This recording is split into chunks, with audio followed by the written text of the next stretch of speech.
Пробивает информацию, соглашает, и это влага. Чтобы зафиксировать точно. Минометных таких обстрелов дней 17 было точно за месяц. 17. Ну, даже сейчас может. Но у них любимая пора это 6-7 утра и 12 дня. То есть миномет. Мы знаем конкретно, что у них тут 2 минометных стоит гнезда, оборудованных, полностью укрепленных. Просто надо не упустить момент, когда будет вот именно.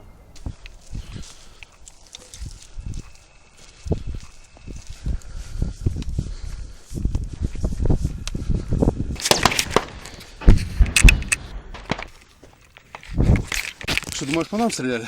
Да. По... Типа мы находились, да? Ага, свистят. Ну так, ни с того ни с сего, да? Да, слава богу, что никого не убило. Это по нам.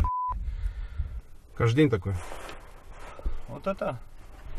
Ну, 2 дня назад было. Видишь, если время сейчас где-то 12, правильно, так как я сказал. Прямое нарушение минских договоренностей. Просто надо засунуть это ДНР куда-то подальше.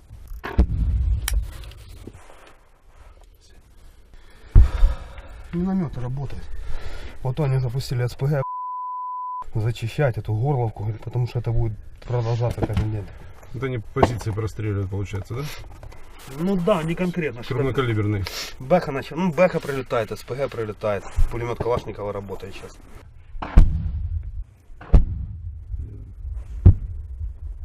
Такое может продолжаться полчаса-час. А все сегодня в Life News покажет, что украинская страна в очередной раз обстреляла Горловку.